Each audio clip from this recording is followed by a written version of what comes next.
സംസ്ഥാന സ്കൂൾ കലോത്സവത്തിൽ ഒരു കാലത്ത് കാസർഗോഡിൻ്റെ അഭിമാനവും അതുപോലെ തന്നെ പഠിത്തത്തിലും വളരെയേറെ മിടുക്കിയുമായ ഫാത്തിമ ഷെയ്ഖ നമ്മുടെ വേദിയിൽ ഇന്ന് വന്നിട്ടുള്ളത്. അപ്പോൾ ഫാത്തിമ ഷെയ്ഖയുടെ മനസ്സിൽ വളരെയേറെ വലിയൊരു ഡ്രീമും കാര്യങ്ങളായിട്ടൊക്കെയാണ് പോകുന്നുള്ളത്. അപ്പോൾ അതിനെപ്പറ്റി ചോദിച്ചറിയാനും അതുപോലെ തന്നെ മറ്റു കാര്യങ്ങളൊക്കെ അറിയാനും വേണ്ടിയിട്ടാണ് കേരള മിററിൻ്റെ ഈ ഒരു പോഡ്കാസ്റ്റ് ചാനലിൽ ഇവിടെ വന്നിട്ട് ഉള്ളത്. അതുകൊണ്ട് ഷെയ്ഖാനോട് തന്നെ നമുക്ക് കാര്യങ്ങളൊക്കെ അറിയാം. ഷെയ്ഖ കാസർഗോഡിൻ്റെ ഒരു അഭിമാനമായിരുന്നു. സംസ്ഥാന സ്കൂൾ കലോത്സവത്തിൽ വളരെയേറെ സമ്മാനങ്ങൾ വാരിക്കൂട്ടിയ ഒരു മിടുക്കിയായ ഒരു സ്റ്റുഡൻ്റാണ്. അത് കണ്ടിന്യൂ ചെയ്ത് പോകുന്നുണ്ട്. ആ കാര്യത്തിൽ കാര്യങ്ങളൊക്കെ അറിയാൻ വേണ്ടി അതുപോലെ തന്നെ പ്രേക്ഷകർക്കും കാര്യങ്ങളൊക്കെ അറിയാൻ വേണ്ടിയിട്ടാണ് ഷെയ്ഖ നമ്മൾ ഇങ്ങോട്ട് കൊണ്ടുവന്നിട്ടുള്ളത്. അപ്പോൾ ഷെയ്ഖാനോട് തന്നെ ചോദിക്കാം. Hello Sheikha. ഹലോ. എന്താണ് ഷെയ്ഖയുടെ ഇപ്പോഴത്തെ സ്ഥിതി? കാരണം നമ്മൾ ഏകദേശം 2 വർഷം മുമ്പ് ഷെയ്ഖ സംസ്ഥാന സ്കൂൾ കലോത്സവത്തിലൊക്കെ ഇങ്ങനെ സമ്മാനം വാരിക്കൂട്ടുന്നുള്ള ഒരു കാസർഗോഡിന്റെ ഒരു അഭിമാനമാണ്. നിലവിലുള്ള ഇപ്പോഴത്തെ സ്ഥിതി എന്താണ്? എവിടെയാണ് പഠിക്കുന്നുള്ളത്? എന്താണ് പിന്നെ ആക്ടിവിറ്റീസും കാര്യങ്ങളൊക്കെ? എന്താണ് ഡ്രീം? അങ്ങനത്തെ അറിയാൻ ആഗ്രഹമുണ്ട്. എനിക്ക് അറിയുന്ന പോലെ തന്നെ പ്രേക്ഷകർക്കും അറിയാൻ ആഗ്രഹമുണ്ട്. ഷെയ്ഖ എന്താണ് ഇപ്പൊ ചെയ്യുന്നത്? ആ ഒരു കാര്യം അറിയാൻ വേണ്ടിയിട്ടാണ് ഷെയ്ഖ ഈ ഒരു വേദിയിൽ കൊണ്ടുവന്നിട്ട് സംസാരിക്കുന്നത്. ഷെയ്ഖ തന്നെ പറഞ്ഞോളൂ. ഞാനിപ്പം ഫറൂഖ് കോളേജിലാണ് പഠിക്കുന്നുള്ളത്. BA economics second year student ആണ്. സെക്കൻഡ് ഇയർ സ്റ്റുഡന്റ് ആണ്. ഏകദേശം 2ാമത്തെ വർഷം. Second year. എന്താണ് ഏകദേശം ഡ്രീം ഷെയ്ഖന്റെ? ഡ്രീം സിവിൽ സർവീസ് ആണ്. സിവിൽ സർവീസ് തന്നെയാണ്. ഓ, അപ്പോൾ ഈ ഒരു വേദിയിൽ 2ാമത്തെ ആളെയാണ് നമ്മൾ ഏകദേശം സിവിൽ സർവീസ് ആയിട്ട് ബന്ധപ്പെട്ടിട്ട് ഇരുത്തുന്നത്. പിന്നെ ഒരു കുട്ടി ഇപ്പൊ ഏകദേശം ഡൽഹിയിൽ പോയിട്ട് പഠിക്കുന്നുണ്ട്. അത് എങ്ങനെ ഏകദേശം അതിന്റെ പ്രിപ്പറേഷൻ കാര്യങ്ങളൊക്കെ എങ്ങനെയാണ് ഷെയ്ഖ ഇപ്പൊ നടത്തുന്നത്? പ്രിപ്പറേഷൻ ഞാൻ തന്നെ സെൽഫ് സ്റ്റഡി പോലെ ചെറിയ ചെറിയ കൺസിസ്റ്റന്റ് സ്റ്റെപ്സ് എടുക്കുന്നുണ്ട്. അപ്പം ഈ ഡിഗ്രിയും എടുത്തിട്ടുള്ളത് BA എക്കണോമിക്സ് ആണ്. സിവിൽ സർവീസിന് കുറച്ചും കൂടി ഹെൽപ്ഫുൾ ആവുന്ന രീതിയിലുള്ളത്. അപ്പൊ അത് കഴിഞ്ഞിട്ട് സിവിൽ സർവീസിന് വേണ്ടിയിട്ട് തന്നെ പ്രിപ്പയർ ചെയ്യാന്ന് വിചാരിക്കുന്നത്. ഫറൂഖ് കോളേജിൽ എന്ന് പറഞ്ഞാൽ കാസർഗോഡ് റേറാണ് ഈ ഫറൂഖ് കോളേജിലൊക്കെ പഠിക്കുന്ന ആൾക്കാർ. അപ്പോ പിന്നെ ഷെയ്ഖ എങ്ങനെയാണ് അവിടെ എത്തിപ്പെട്ടത്? ഫറൂഖ് കോളേജിൽ അപ്ലൈ ചെയ്തു. കിട്ടാൻ അത്യാവശ്യം കോമ്പറ്റീഷനും കാര്യങ്ങളൊക്കെ ഉണ്ട്. അപ്പം മാർക്ക് വേണം നല്ല രീതിയിൽ. പിന്നെ മാർക്ക് പ്ലസ് NSS അല്ലെങ്കിൽ മാർക്ക് പ്ലസ് സ്റ്റേറ്റിന്റെ അങ്ങനെയൊക്കെ ഉണ്ടെങ്കിൽ പെട്ടെന്ന് കിട്ടും. അപ്പോൾ ഓക്കെ. അപ്പൊ എനിക്ക് അറിയാനുള്ളത് പിന്നെ ഷെയ്ഖയുടെ ഏകദേശം 10ാം ക്ലാസ്സും അതുപോലെ തന്നെ പിന്നെ +2 മാർക്ക് എങ്ങനെയായിരുന്നു? 10th ഞാൻ പഠിച്ചിട്ടുള്ളത് ദക്കിരത്ത് ഇംഗ്ലീഷ് മീഡിയം ഹയർ സെക്കൻഡറി സ്കൂളാണ്. LKG to 10th വരെ. അപ്പൊ അതിൽ ഫുൾ A+ ഉണ്ടായിരുന്നു. ഫുൾ A+ ഉണ്ടായിരുന്നു. പിന്നെ +1 +2 ഞാൻ CGHSS ചെമ്നാട് കൊമേഴ്സ് സ്ട്രീം ആയിരുന്നു. അതില് 99% ഉണ്ടായിരുന്നു. 99%. യെസ്. വളരെ നല്ല മാർക്കാണ് 99%. Thank you. അപ്പൊ ഞാൻ പറഞ്ഞിരുന്നെന്ന് പറഞ്ഞാൽ ഇപ്പൊ നമുക്കൊക്കെ ഷെയ്ഖാൻ അറിയുന്നെന്ന് പറഞ്ഞാൽ ഷെയ്ഖ സംസ്ഥാന സ്കൂൾ കലോത്സവത്തിൽ പിന്നെ പദ്യം ചെല്ലൽ, ഇംഗ്ലീഷ് പദ്യം ചെല്ലൽ ഒരു വ്യത്യസ്തമായിട്ടുള്ള ഒരു പെർഫോമൻസ് ആണ് നടത്തിയത്. അത് ഞാൻ TV-യിലൊക്കെ വാർത്തകളിലൊക്കെ കണ്ടിരുന്നു. അങ്ങനെയുള്ള പിന്നെ കാര്യങ്ങൾ എന്ന് പറഞ്ഞാൽ തെക്കൻ ജില്ലകളിലെ മാത്രം വിദ്യാർത്ഥികൾ കൊണ്ടുപോകുന്നുള്ള സമ്മാനമാണ് കാസർഗോട്ടേക്ക് ഷെയ്ഖ കൊണ്ടുവന്നുള്ളത്. അത് എങ്ങനെയാണ് അതിന്റെ പ്രിപ്പറേഷനും കാര്യങ്ങളൊക്കെ ഷെയ്ഖ? പ്രിപ്പറേഷൻ പറയുകയാണെങ്കിൽ ആദ്യം മുതലേ സ്റ്റാർട്ട് ചെയ്യേണ്ടി വരും. 4th സ്റ്റാൻഡേർഡ് മുതൽ. 4th സ്റ്റാൻഡേർഡ് മുതൽ അത് തുടങ്ങിയിരുന്നു. 4th സ്റ്റാൻഡേർഡിലാണ് ആദ്യമായിട്ട് ഞാൻ പോയം റിസൈറ്റ് ചെയ്യുന്നുള്ളത് ഒരു അസംബ്ലിയിൽ വെച്ചിട്ട്. പക്ഷെ എനിക്ക് അവിടുന്ന് പ്രസന്റ് ചെയ്യാൻ പറ്റുന്നുണ്ടായിരുന്നില്ല. എനിക്ക് സോഷ്യൽ ആങ്സൈറ്റി, സ്റ്റേജ് ഫിയർ ഒക്കെ ഉണ്ടായിരുന്നു. നല്ലോണം ഉണ്ടായിരുന്നു സ്റ്റേജ് ഫിയർ. അതെങ്ങനെയാണ് അത് ഓവർകം ചെയ്തത്? അത് 5th എത്തിയപ്പം എന്റെ ഒരു റിലേറ്റീവ് മെഹനാസ് മാം എന്ന് പറഞ്ഞിട്ട് ക്ലാസ് ടീച്ചറായിട്ട് വന്നു. മാം എന്നോട് പറഞ്ഞു പോയം റിസൈറ്റ് ചെയ്യണം അസംബ്ലിയിൽ. അപ്പൊ ഞാൻ ഓക്കെ പറഞ്ഞു. എനിക്ക് നോ പറയാൻ കുറച്ച് ബുദ്ധിമുട്ടുള്ള ഒരു ടൈപ്പ് ആളാണ്. അപ്പൊ ഞാൻ ഓക്കെ പറഞ്ഞു. പക്ഷെ ഞാൻ മൈൻഡിൽ വിചാരിക്കുന്ന അന്ന് ലീവ് എടുക്കാന്നുള്ള ആ ഒരു മൈൻഡിലാണ്. അപ്പൊ ഞാന് മാമിന്റെ അടുത്തൊന്ന് പ്രസന്റ് ചെയ്യാൻ എനിക്ക് വലിയ കുഴപ്പമൊന്നുമില്ല. അപ്പൊ മാമിന്റെ അടുത്ത് പ്രസന്റ് ചെയ്തപ്പോൾ മാം പറഞ്ഞു ഓക്കെ നിന്റെ പ്രൊനൗൺസിയേഷനും കാര്യങ്ങളൊക്കെ നല്ലുണ്ട്. അപ്പോ നീ ആങ്കറിങ് ചെയ്തോന്ന് പറഞ്ഞു. ലൈക്ക് അസംബ്ലിയിൽ ആങ്കറിങ് ചെയ്തോന്നുള്ളത്. അപ്പം നമ്മളെ സ്കൂളിൽ എങ്ങനെയാന്ന് വെച്ചാൽ 5th A ഈ പ്രാവശ്യം അസംബ്ലി ചെയ്താൽ പിന്നെ 5th B അങ്ങനെ മൂവ് ചെയ്ത് പോകുന്നതാണ്. അപ്പൊ മാം പറഞ്ഞപ്പോ ഞാൻ എന്താ നോ പറയാനും പറ്റുന്നില്ല. അങ്ങനെ ഓക്കെ പറഞ്ഞതാണ്. പക്ഷെ എനിക്ക് ഇങ്ങനെ പ്രശ്നം ഉണ്ടായിരുന്നു. അങ്ങനെ മാം ഒരു പ്രാവശ്യം ക്ലാസ് ചെയ്യാൻ പറഞ്ഞു. എനിക്ക് ചെയ്യാൻ പറ്റുന്നുണ്ടായിരുന്നില്ല. ക്ലാസ് റൂമിന്റെ മുമ്പിന്ന് പോലും എനിക്ക് പറയാൻ പറ്റുന്നുണ്ടായിരുന്നില്ല. അങ്ങനെ മാമിന്റെ അടുത്ത് പറഞ്ഞു. മാം ഒരു അഡ്വൈസ് തന്നു. നീ ഡെയിലി പോയിട്ട് മിററിന്റെ മുമ്പിന്ന് പ്രാക്ടീസ് ചെയ്തിട്ട് ചെയ്തു നോക്കുന്നു. അപ്പം അത് പ്രാക്ടീസ് ചെയ്തിട്ട് 5th ആദ്യമായിട്ട് ഞാൻ അസംബ്ലിയിൽ മുമ്പിന്ന് ചെയ്ത് പിന്നെ അവിടുന്നാണ് സ്റ്റാർട്ടിങ് ആക്ച്വലി. മിററിന്റെ മുമ്പിൽ നിന്നിട്ടാണ് പ്രാക്ടീസ് ഒക്കെ ചെയ്തത്. അപ്പൊ അവിടുന്നാണ് കോൺഫിഡന്റ് തുടങ്ങുന്നത്. അപ്പൊ ഹിന്ദി പദ്യം ചെല്ലലിലും പിന്നെ സംസ്ഥാനയില് പോയിരുന്നോ? അതിനെങ്ങനെയായിരുന്നു സമ്മാനം? സമ്മാനം +1 +2 എന്നാണ് ആദ്യമായിട്ട് പോകുന്നത്. ആ, ആ. ഈ ഇംഗ്ലീഷ് പോയം ചോദിച്ചല്ലോ, ആ. അത് ആദ്യമായിട്ട് പോകുന്നുള്ളത് 8th standard. 8th standard 9th 10th A+ ആണ് 3 കൊല്ലം ആ അല്ലേ? 9th 10th കോവിഡ് ആയതുകൊണ്ട് ഉണ്ടായിട്ടില്ല. ഉണ്ടായില്ല. ഓക്കെ ഓക്കെ 8th +1 +2 ഞാൻ ഉണ്ടായിരുന്നുള്ളത് അതിന്റെ സമ്മാനം അല്ലേ? English okay poem, okay. Hindi poem, പിന്നെ ഇംഗ്ലീഷ് സ്കിറ്റ്.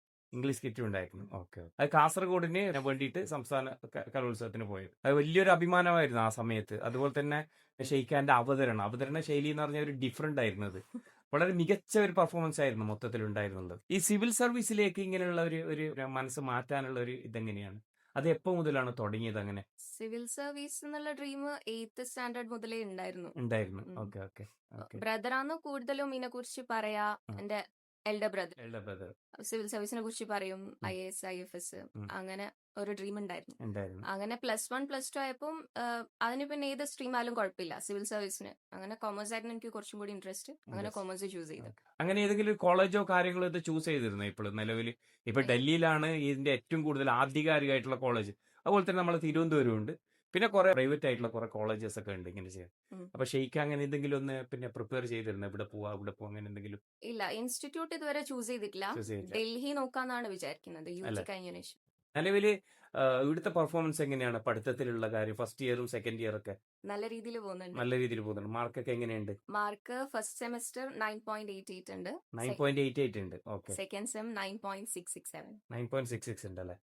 വീട്ടിൽ നിന്നുള്ള പിന്നെ സപ്പോർട്ടും കാര്യങ്ങളൊക്കെ എങ്ങനെയാ ഷെയ്ക്കാൻ നിങ്ങൾക്ക് ഇതുവരെ? വീ- കാരണം ഞാൻ കാണുന്നുള്ള ഷെയ്ക്കാനെ ഉപ്പയും ഉമ്മയും നിന്റെ കൈ പിടിച്ചിട്ട് ഇങ്ങനെ കൊണ്ടുവരുന്ന കുറേ സീനാണ് ഞാൻ കാണുന്നത്. അത് ഏത് സ്കൂളായി കഴിഞ്ഞാലും എവിടെ ആയി കഴിഞ്ഞാൽ. അപ്പൊ ഷെയ്ഖാന്റെ പിന്നെ അങ്ങനെയുള്ള സപ്പോർട്ടൊക്കെ എങ്ങനെ ഉണ്ടായിരുന്നു വീട്ടിൽ നിന്നുള്ള എല്ലാ കാര്യത്തിനും? ഉപ്പാവും തന്നെയാണ് ബാക്ക് ബോണ്. ഉപ്പ അവരെന്നെയാണ് ബാക്ക് സപ്പോർട്ട് ബോൺ അല്ലെ? രണ്ടാളും. കാരണം എന്ന് പറഞ്ഞാല് പ്രത്യേകിച്ച് നമ്മളൊക്കെ തളങ്കര ഭാഗത്തുള്ള ആളാണ്. ആ, തളങ്കര ഭാഗത്തുള്ള ആൾക്കാര് വലിയ വലിയ സ്റ്റേജിലും കയറുന്നൊക്കെ ഞാൻ റെയർ ആയിട്ടാണ് കണ്ടിട്ടുള്ളത്. 1-2 ആൾക്കാരെ കണ്ടിട്ടുള്ളൂ. പിന്നീട് കാണുന്നുള്ള ഷെയ്ഖാനെയാണ്. അപ്പൊ അതിനൊരു ഫാമിലി ബാക്ക്ഗ്രൗണ്ട് ഇല്ലാണ്ട് ഒരിക്കലും നമ്മളെ പോലത്തെ ആൾക്ക് മുമ്പിൽ കയറാൻ പറ്റില്ല. ആ കാര്യം ഉറപ്പാണ്. അങ്ങനെ വരുന്നുള്ള കുറച്ച് ആൾക്കാർക്ക് ഒരു ഇംപ്രഷനും അതുപോലെ തന്നെ ഒരു മോട്ടിവേഷൻ ആണിട്ടാണ് ഷെയ്ഖാൻ ഇങ്ങനെയുള്ള വേദിയിലൊക്കെ കൊണ്ടുവന്നിട്ട് ഇരുന്നിട്ട് ഇനി വരുന്ന ആൾക്കാർക്ക് ഒരു ഉപകാരപ്രദമാവുള്ള ഒരു ഇതൊക്കെ വെക്കുന്നുണ്ട് നമ്മൾ ഇങ്ങനെയുള്ള. അപ്പോൾ ഷെയ്ഖ് അതിനുള്ള ഒരു മാതൃകയാണ്, ഒരു സംശയമില്ല ആ കാര്യത്തിൽ. വളരെ വലിയ വലിയ സ്റ്റേജുകളിലും അതുപോലെ തന്നെ വലിയ വലിയ വേദികളിലാണ് ഷെയ്ഖ പിന്നെ മത്സരിച്ചിട്ടുള്ളതും അതുപോലെ തന്നെ സമ്മാനമൊക്കെ നേടിയിട്ടുള്ളതും. അപ്പോൾ ഷെയ്ഖാനോട് ഇനി ചോദിക്കാനുള്ളതെന്ന് പറഞ്ഞാൽ ഈ ഡ്രീം എന്ന് പറഞ്ഞാൽ വലിയ ഡ്രീമാണ്. അതിലേക്ക് അച്ചീവ് ചെയ്യാനുള്ള പ്രയത്നത്തിൽ തന്നെയാണോ താങ്കൾ ഉള്ളത്? അതെ. അപ്പൊ അതിനുള്ള ഒരു തുടക്കമാണ് ഇപ്പൊ ഈ ഡിഗ്രിയും കാര്യങ്ങളൊക്കെ പോകുന്നുള്ളത് അല്ലെ? വേറെ ആക്ടിവിറ്റീസിൽ അങ്ങനെയൊക്കെ എന്തെങ്കിലും പിന്നെ ഇതുണ്ടായിരുന്നോ? സ്റ്റേറ്റിന് പോയിട്ടുണ്ടായിരുന്നു. പിന്നെ വികസിത് ഭാരത് എന്ന് പറഞ്ഞിട്ട് 2047 ഒരു സ്പീച്ച് കോമ്പറ്റീഷൻ, അതില് കാസർഗോഡ് റെപ്രസെന്റ് ചെയ്ത് പോയിട്ടുണ്ടായിരുന്നു. +1 പഠിക്കുമ്പോഴാണ്. +1 പഠിക്കുമ്പോൾ. ഓക്കെ. പിന്നെ ഇപ്പൊ കോളേജ് ലെവലിലുള്ള പ്രോഗ്രാംസ് ഒക്കെ അറ്റൻഡ് ചെയ്യുന്നുണ്ട്. സെമിനാർ പ്രസന്റേഷൻസ് അങ്ങനെയൊക്കെ സ്പീച്ച്. ഞാൻ മറ്റൊരു കാര്യം ചോദിക്കാന്ന് പറഞ്ഞാൽ ഒരു ടീച്ചേഴ്സിന്റെ ഒരു സപ്പോർട്ട് ഉണ്ടാവും. അങ്ങനെ ടീച്ചേഴ്സ് ഏതാണ് പിന്നെ ഷെയ്ഖാക്ക്? ടീച്ചേഴ്സ് എന്റെ ഫസ്റ്റ് ടീച്ചർ കസ്തൂരി മാം ആണ്. അപ്പം മാമിനെ പറയേണ്ട എനിക്ക് ഒന്നും സ്റ്റാർട്ട് ചെയ്യാൻ പറ്റില്ല. പിന്നെ മെഹനാസ് മാം നല്ലോണം സപ്പോർട്ട് ചെയ്തിട്ടുണ്ട്. ഞാൻ നേരത്തെ പറഞ്ഞ എന്നെ പുഷ് ചെയ്തിട്ട് സ്റ്റേജിന് മുമ്പിൽ നിൽക്കണം, അങ്ങനെ മാമാണ് കുറച്ച് സപ്പോർട്ടീവ് ആയിട്ട് നിന്നിട്ടുണ്ട്. പിന്നെ ഇതുവരെ പഠിപ്പിച്ചിട്ടുള്ള എല്ലാ ടീച്ചേഴ്സും നല്ല സപ്പോർട്ടീവ് ആണ്. അങ്ങനെ പേരെടുത്ത് പറഞ്ഞാൽ ഒരുപാട് ആൾക്കാരുണ്ട്. ഇപ്പൊ പഠിക്കുന്ന കോളേജിൽ ഐഷ സ്വപ്ന മാം പ്രിൻസിപ്പൽ ആണ്. മാമും നല്ല സപ്പോർട്ടീവ് ആണ്. എല്ലാരും ഇപ്പൊ പഠിപ്പിക്കുന്ന ടീച്ചേഴ്സ് ആയാലും ഇതുവരെ പഠിപ്പിച്ച എല്ലാ ടീച്ചേഴ്സും അവർക്കൊക്കെ അറിയോ നിന്റെ നിലവിലുള്ള പിന്നെ ഡ്രീം എന്താണെന്നൊക്കെ? അറിയാം, അവർക്കൊക്കെ അറിയാം. അപ്പൊ ആ ഒരു ടൈപ്പ് സപ്പോർട്ട് എന്തായാലും ഉണ്ടാവും.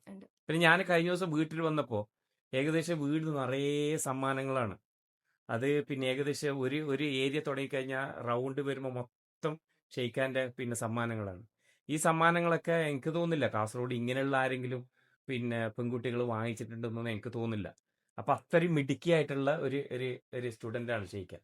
അപ്പൊ ചെറുപ്രായത്തിൽ തന്നെ അതിൻ്റെ ഉള്ള ഒരു കഴിവും കാര്യങ്ങളൊക്കെ താങ്കൾക്ക് ഉണ്ട്. അപ്പൊ എന്തായി കഴിഞ്ഞാലും 100% താങ്കൾക്ക് ആ ഒരു മേഖലയിൽ അച്ചീവ് ചെയ്യാൻ സാധിക്കും തന്നെയാണ് എൻ്റെ വിശ്വാസം. കുറെ ആൾക്കാർ കാസർഗോഡ് നിന്ന് ഇങ്ങനെയുള്ള ഡ്രീമായിട്ട് പോകുന്നുണ്ട്. അപ്പൊ അവർക്കൊക്കെ പ്രചോദനം എന്ന് പറഞ്ഞാൽ അവർ നന്നായിട്ട് പഠിക്കുക, നന്നായിട്ട് ഈ പറയുന്ന പോലുള്ള ഇൻസ്റ്റിറ്റ്യൂട്ടിൽ കാര്യങ്ങൾക്കൊക്കെ ചേരാം. ചില ആൾക്കാർക്ക് പോകാൻ അറിയില്ല എങ്ങനെയാണ് പോകണമെന്ന്. അപ്പൊ ഷെയ്ഖാക്ക് ഏകദേശം കാര്യങ്ങളൊക്കെ അതിന്റെ അറിഞ്ഞ് ആ ലെവലിൽ പോയിക്കൊണ്ടാണ് നിൽക്കുന്നുള്ളത്. അപ്പൊ ഷെയ്ഖാക്ക് എല്ലാവിധ ഭാവങ്ങളും കാര്യങ്ങളും നേരുന്നു ഈ ഒരു സംഭവം അച്ചീവ് ചെയ്തിട്ട് വരാൻ വേണ്ടിയിട്ട്. അതുപോലെ തന്നെ കാസർഗോട്ടേക്ക് വലിയൊരു അഭിമാനമാണ് ആയി കഴിഞ്ഞിട്ട് വന്നു കഴിഞ്ഞാൽ ഒരു സംശയമില്ല ആ കാര്യത്തിലേക്ക്. കാരണം കാസർഗോഡ് പോലുള്ള ബാക്ക്വേർഡ് ആയിട്ടുള്ള ജില്ലകളിൽ ഇങ്ങനെയുള്ള ആൾക്കാരൊക്കെ വന്നു കഴിഞ്ഞാൽ വലിയൊരു അഭിമാനമാണ്, ഒരു സംശയമില്ല ആ കാര്യത്തിൽ. അതുകൊണ്ട് എല്ലാവിധ ഭാവങ്ങളും ആ ഒരു കാര്യത്തിന് ഷെയ്ഖാൻ നേരുന്നു. അപ്പൊ ഷെയ്ഖാക്ക് വേറെ എന്തെങ്കിലും പറയാനുണ്ടോ ഈ ഒരു അവസരത്തിൽ? ഫാമിലിനെ പറ്റിയിട്ട് എനിക്ക് അറിയണമെന്നുണ്ട്. ആരൊക്കെയാണ് ഫാമിലിയിൽ ഉള്ളത്? ഫാമിലി ഉപ്പ ഉമ്മ അവർ തന്നെയാണ് മെയിൻ സപ്പോർട്ട്. ഉം. പിന്നെ എനിക്ക് രണ്ട് സിസ്റ്റേഴ്സും ഒരു ബ്രദറാണുള്ളത്. 2 ആ, സിസ്റ്റേഴ്സ് ഒരു ബ്രദർ. രണ്ട് അവർ കല്യാണം കഴിഞ്ഞോ? ആ സിസ്റ്റേഴ്സ് കല്യാണം കഴിഞ്ഞു. കഴിഞ്ഞു. ബ്രദർ ഇപ്പം SSCക്ക് പ്രിപ്പയർ ചെയ്യുന്നുണ്ട്. പിന്നെ നിങ്ങൾ തളങ്കരക്കാർ തന്നെയാണോ അല്ലെങ്കിൽ? ഉപ്പ താലങ്ങാടി സ്വദേശിയും ആ. ഉമ്മ തിരുവത്ത സ്വദേശി. അല്ല. ഉമ്മാന്റെ ഫാമിലി പറയുകയാണെങ്കിൽ മാസ്റ്റേഴ്സ് ആൻഡ് മാത്സ് ആണ്. ആ, ആ. ഉപ്പ CA മാസ്റ്റർ ഫാമിലിയാണ്. CA കുടുംബം. ഉം. Okay okay. ഉമ്മ മാസ്റ്റർ കുടുംബം. ഉം. Okay okay. ശരിക്കും ഈ പിന്നെ സിവിൽ സർവീസ് എന്നൊക്കെ പറഞ്ഞ വലിയൊരു കടമ്പയാണ് ജീവിതത്തില്. പിന്നെ അതിനൊക്കെയുള്ള പിന്നെ പ്രോത്സാഹനം കാര്യങ്ങളൊക്കെ നമ്മുടെ ഭാഗത്തു നിന്നും വേണം. അതുപോലെ തന്നെ നാട്ടുകാരെയും കുടുംബത്തിന്റെയും അതുപോലെ തന്നെ സംഘടനകളെയും അതുപോലെ തന്നെ വ്യക്തികളൊക്കെ വേണം. അങ്ങനെയുള്ള പ്രോത്സാഹനം കാര്യങ്ങളൊക്കെ ഷെയ്ഖർക്ക് ലഭിച്ചിരുന്നോ അല്ലെങ്കിൽ ലഭിക്കുന്നുണ്ടോ? കാസർഗോഡ് നിന്നായാലും എന്റെ നാട് താലങ്ങാടിയിലായാലും ഒരുപാട് ആൾക്കാർ സപ്പോർട്ട് ചെയ്തിട്ടുണ്ട്. പിന്നെ അങ്ങനെയുള്ള ആൾക്കാരുടെ സപ്പോർട്ടും കാര്യങ്ങളുണ്ട്. അത് ആ ഒരു പിന്നെ ദൃഢനിശ്ചയം അതുപോലെ തന്നെ ആ ഒരു കോൺഫിഡന്റ് ആണ് മുന്നിലോട്ടേക്കുള്ള ഒരു പ്രയാണം അല്ലെ. പിന്നെ ഞാൻ മറ്റൊരു കാര്യം ചോദിക്കാൻ ആഗ്രഹിക്കുന്നത് പറഞ്ഞാല് ഷെയ്ഖ പിന്നെ കോളേജിൽ ചെയ്യുന്നതിന് മുമ്പ് എൻട്രൻസ് എക്സാം ആദ്യം ഇതൊക്കെ എഴുതിയിട്ടുണ്ടാവും അല്ലെ. അപ്പൊ ഈ ഫറൂഖ് കോളേജിലേക്ക് വേണ്ടിയിട്ട് മാത്രമാണ് പ്രിപ്പയർ ചെയ്തത് അല്ലെങ്കിൽ ആ എൻട്രൻസിൽ വേറെ ഏതെങ്കിലും കോളേജിലേക്ക് സീറ്റും കാര്യങ്ങളൊക്കെ ലഭിച്ചിരുന്നു? ഞാൻ COT എഴുതിയിട്ടുണ്ടായിരുന്നു. CUT എഴുതിയല്ലേ? എൻട്രൻസ് ഓക്കെ എക്സാം എഴുതിയിട്ടുണ്ടായിരുന്നു. അതില് ഡൽഹിയിൽ കിട്ടിയിട്ടുണ്ടായിരുന്നു. അതെയാ? Okay okay. പിന്നെ ഞാൻ വിചാരിച്ചു ഫറൂഖ് ചൂസ് ചെയ്യാം. അങ്ങനെ പറഞ്ഞിട്ടാണ് ഫറൂഖിലേക്ക് വരുന്നത്. ഫറൂഖിൽ join ചെയ്തു. പിന്നെ സിവിൽ സർവീസും കാര്യങ്ങളും ഡൽഹിയിൽ നോക്കാം. അങ്ങനെ വിചാരിച്ചു. ഷെയ്ഖ ഇപ്പോ ഈ കൊല്ലം അടുത്ത കൊല്ലം കഴിഞ്ഞ് കഴിഞ്ഞാൽ ഡിഗ്രി കഴിഞ്ഞു അല്ലെ.